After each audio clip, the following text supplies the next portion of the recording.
Friends, ಇವತ್ತು ಮಕರ Sankranti special sweet pongal ಮಾಡ್ತಾರೆ. ನಾವು ಸುಮಾರು ಸಲ ಸ್ವೀಟ್ ಪೊಂಗಲ್ ಮಾಡಿದ್ದೀವಿ.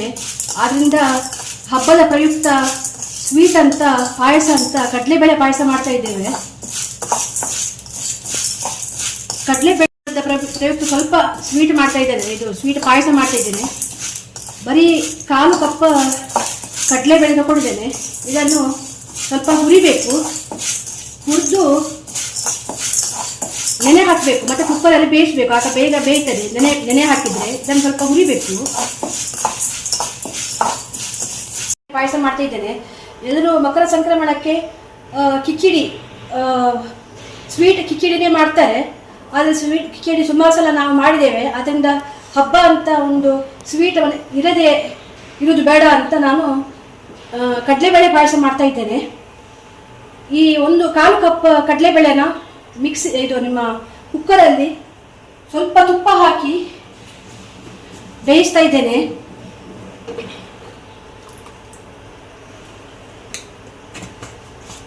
ಇಲ್ಲಿ ಅರ್ಧ ಗಡಿ ಮಿಕ್ಸಿಯಲ್ಲಿ ಹಾಕಿ ತೆಂಗಿನ ಹಾಲು ತೆಗಿಬೇಕು. ಈಗ ಫ್ರೆಂಡ್ಸ್, ಕಡಲೆಬೇಳೆ ಪಾಯಸ ಅಂದರೆ ಕೊಂಕಣಿಯಲ್ಲಿ ಮಡ್ಕಣೆ ಅಂತ ಹೇಳ್ತೇವೆ. ಇದಕ್ಕೆ ಕಡಲೆಬೇಳೆ ಸಾಫ್ಟ್ ಆಗಿ ಬೆಂದಿದೆ.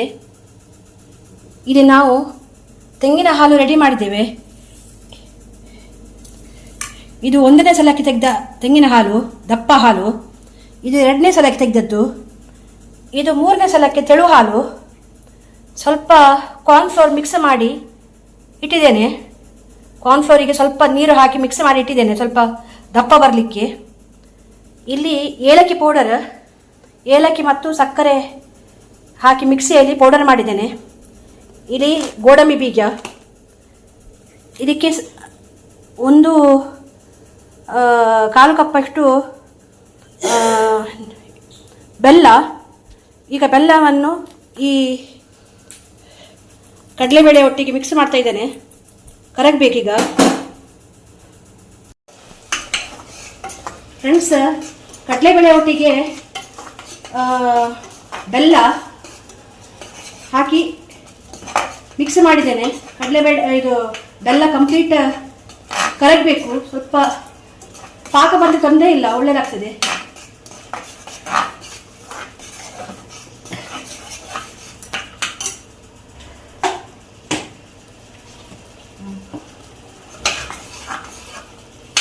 ಮೂರನೇ ಸಲಕ್ಕೆ ತೆಗೆದ ತೆಳು ಹಾಲು.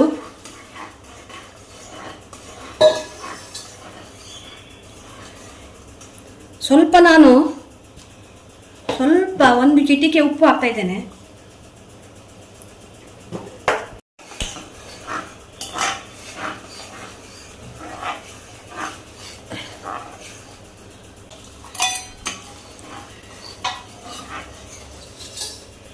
ಎರಡನೇ ಸಲಕ್ಕೆ ತೆಗೆದ ಹಾಲನ್ನು ಮಿಕ್ಸ್ ಮಾಡಿದ್ದೇನೆ.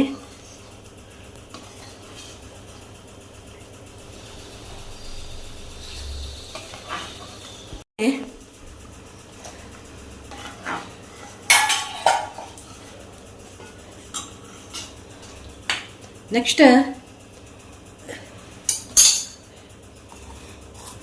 ಏಲಕ್ಕಿ ಪೌಡರ್,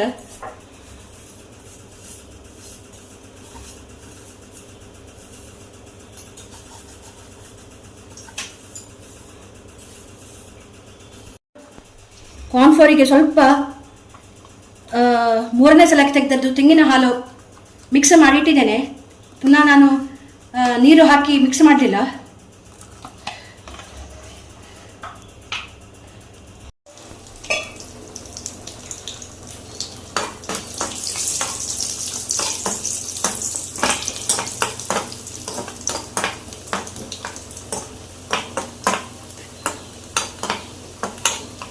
ಗೋಡಂಬಿ ಹುರ್ಕೊಳ್ತಾ ಇದ್ದೇನೆ.